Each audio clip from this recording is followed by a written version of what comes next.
thank goodness we were able to play some offense today. I think that Canisius team is better than their record. They've had some injuries and they're getting back whole, and I think they've been playing pretty well. The kid Malik Johnson's really good. He's a really good leader, and it's the first time we've played against a team this year where just about every play we called out, he was calling it and telling his guys where to go, and that's rare for any kid, especially a kid in college, to have the ability to do that, and at the same time to run his team. I thought we got off to a really good start. Obviously, shooting the ball and got a steal. We were up 8-0 pretty quickly. But just our inability in the first half, especially to defensive rebound, I thought that kept them where, it was a 6-point game at halftime. If you really look at it, they scored on offensive rebounds. Johnson got 3 plays where he went 94 feet and got to the basket for a layup or a floater. They got 1 play off of a lob, and then 1 play off of one-on-one. 15 Brandon, just drove us. But everything else was offensive rebound. So we really have to work harder as we move forward, to address that. I thought in the second half we were a little bit better as far as rebounding. They only had 5, but just our defense broke down. And a big part had to do with them. They moved, they cut hard, they got different guys that can shoot the ball. And Johnson's leadership and his ability to kind of read and figure out what the defense is doing and make adjustments on the fly and coach his team on the court. He's a coach on the court, did that. That being said, I thought we did some really good things offensively. Obviously, we shot the ball really, really well, and we needed it this afternoon. I thought that I felt like the past few games that we've gotten better offensively. What I've seen in practice is that we're getting better, and it was great to see that, but that can't be at the expense of our defense. It has to be what we hang our hat on. So we got to get back to work as we head into ACC play, and get back to being who we've been up to this point, which is a good defensive team. We have to continue to work on our rebounding, not just blocking out, but going to get the ball. But it was a good way to close out 2019, to close out this decade, for us to be sitting 10-3, heading into the meat of conference play. I appreciate that. I'm grateful for that, and look forward to ACC play. Yeah, Justin's made 5 3-pointers all season coming into tonight. He makes 5 today. What's he been doing to improve on that? Well, he's been shooting. Extra work. We do a lot of shooting in practice. He just made them tonight. He could go 0 for 5 the next game. Hopefully he doesn't. But, I've said all along we're a really inconsistent shooting team. And we were, I think, on one of those streaks tonight where we made them. Jeff, where have you seen the biggest offensive improvements from your team over these past few games, past few weeks? I think, with the exception of today, the turnovers have been down. I think our execution has been a little bit better. I think we've shared the ball a little bit better. Those areas right there, I think those are the main areas where we've gone. And then our defense, we've been able to create some offense from our defense. With some of the offensive rebound struggles, how much of that, how much that can be attributed to effort? How much of it's just kind of guys maybe fading out mentally, weird bounces? Today, what did you attribute? All of it. All of it. I thought we were trying to pressure so much too. And it took them out of their stuff where they couldn't run their stuff, but we were spread out and shots went up, and I thought we were hoping someone else would do it. We had a few plays where we contested. A couple of them happened right in front of us, and instead of standing and blocking out, we stand and watch, and the ball comes right back to the guy that shot it. And so, we have to understand that all 5 guys have to do it. We do not have a dominant rebounder. That's not, we don't. I've coached dominant rebounders. We don't have that. And so all 5 guys have to do it.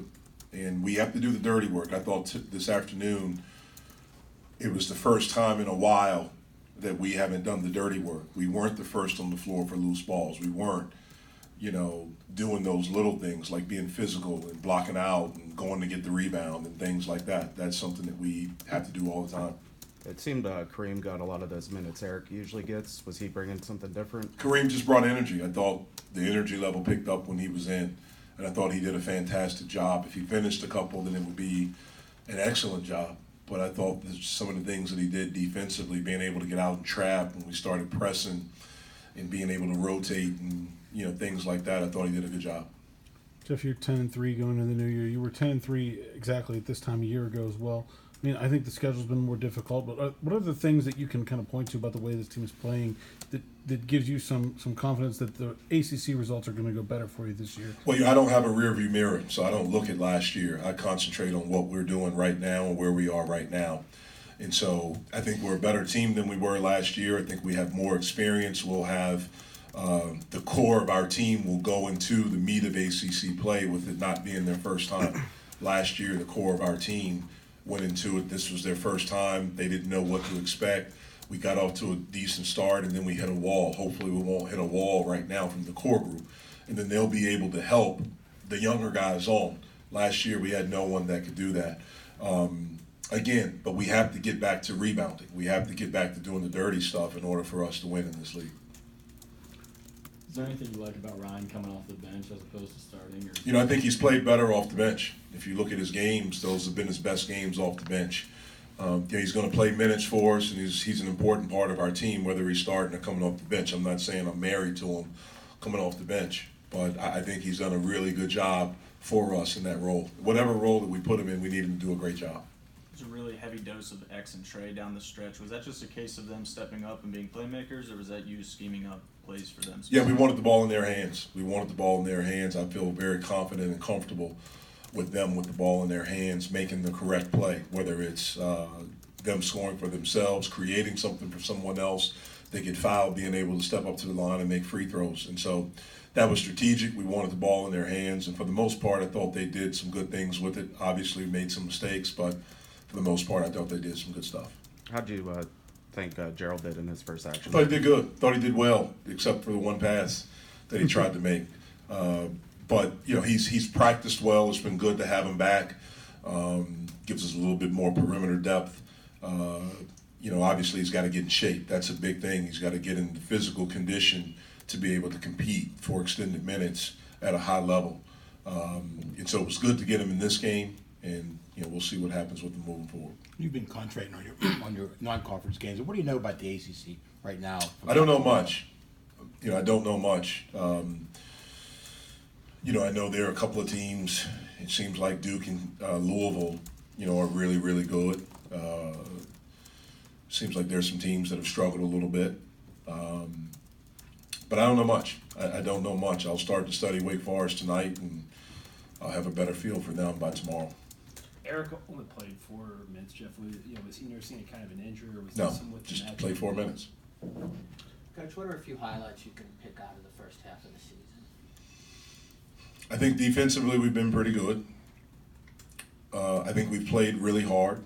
Obviously, winning the tournament down in Fort Myers is a huge highlight, and to beat, you know, Kansas State and Northwestern, to win our first conference game against Florida State was a big highlight. You know, top 25 team, and I think we've gotten better. Jeff, you all were coming off of your second 9 or 10 day break. Mm-hmm. In this month. I mean, obviously there's a holiday this time, so it's a little weirder. But how do you guys approach and handle it as coaches compared to how you did the previous time? Yeah, you know, this one they did have a complete break. The other one they didn't. It was work. This one, you know, I as much as I can, I want to give these guys long breaks for Christmas, extended periods. I think that, you know, our sport's very unique in that it's the only sport that encompasses 2 semesters. And so once we get started, these guys normally do not get a break. And as much as we can, you know, I want to give them long breaks. Now, I think the ACC may be going, you know, to games right before Christmas, and I don't like that. That's just me. But you know, to be able to give kids breaks and to have them go home and be with their families for Christmas, I actually think there should be something in place where the dead period for us as coaches is long. Right now it's Christmas Eve, Christmas Day, and the day after Christmas. Sometimes you have to protect coaches from themselves. And I think there should be a period where you can't do anything, where you can't go recruit, you can't do anything, where you make people have to spend time and not do anything and take a break. We got back on the 26th. We came back that evening, so they had the 21st. A lot of them went home right after the game on the 20th. If they, those that flew, they had early flights on the 21st. I think they were all back at their homes. I got texts from all of them about 9 o'clock, 9:30, that morning. And we got them back on the 26th at 6. We had a workout that was more conditioning.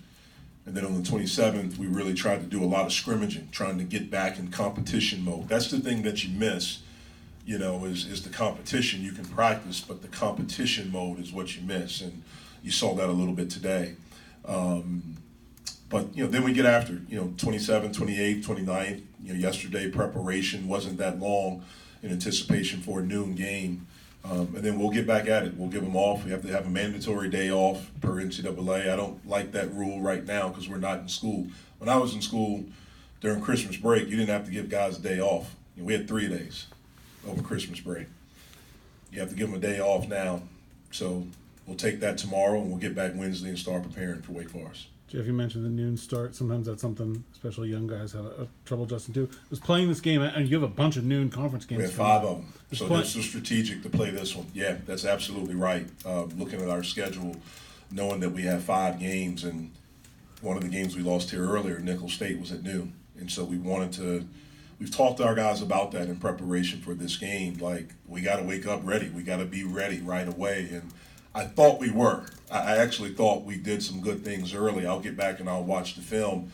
It's just the rebounding in the first half. That was the main thing. Like, if we rebound the basketball better, we had 42 at halftime. I thought we would have had over 50, and we could have held them to, maybe about 25. And so, yeah, it was strategic because we had 5 conference games at noon.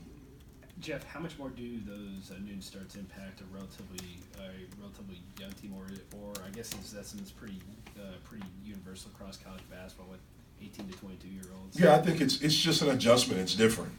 You get into a rhythm of playing at 7 or 9, and noon means you got to wake up ready to go.